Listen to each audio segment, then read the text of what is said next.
அனைவருக்கும் என் இனிய நமஸ்காரம், வணக்கம். இன்று நாம் பார்க்க போவது புனித நீராடல் என்பதற்கான அர்த்தம் என்ன? அதற்கான உதாரண கதையும் ஒன்று உண்டு. பார்க்கலாமா?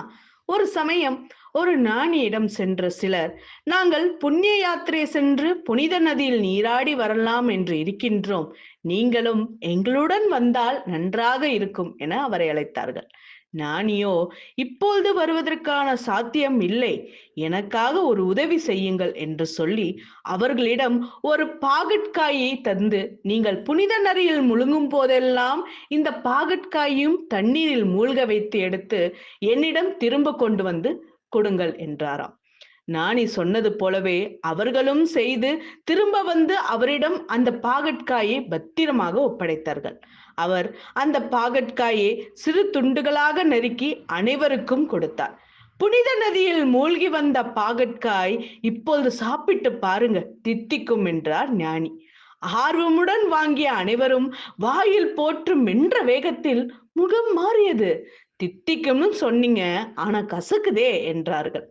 ஞானி சொன்னார், பார்த்தீர்களா, பாகற்காய் எத்தனைதான் நதியில் மூழ்கினாலும் அதன் சுபாவத்தை மாற்றிக்கொள்ளவில்லை.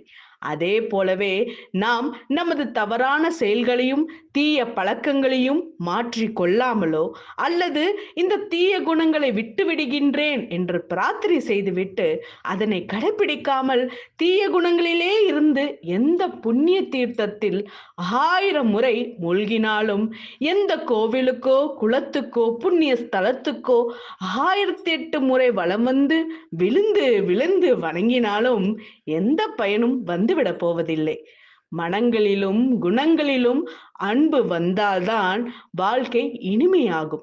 புனித நீராடல் என்பது தனக்குள் இருக்கும் தீய குணங்களை நல்ல எண்ணங்களால் நீராடி நமது உள்ளத்தை புனிதப்படுத்துவதே ஆகும் என்றார் ஞானி. இதுதான் புனித நீராடலுக்கான உண்மையான அர்த்தமும் ஆகும். நன்றி, வணக்கம்.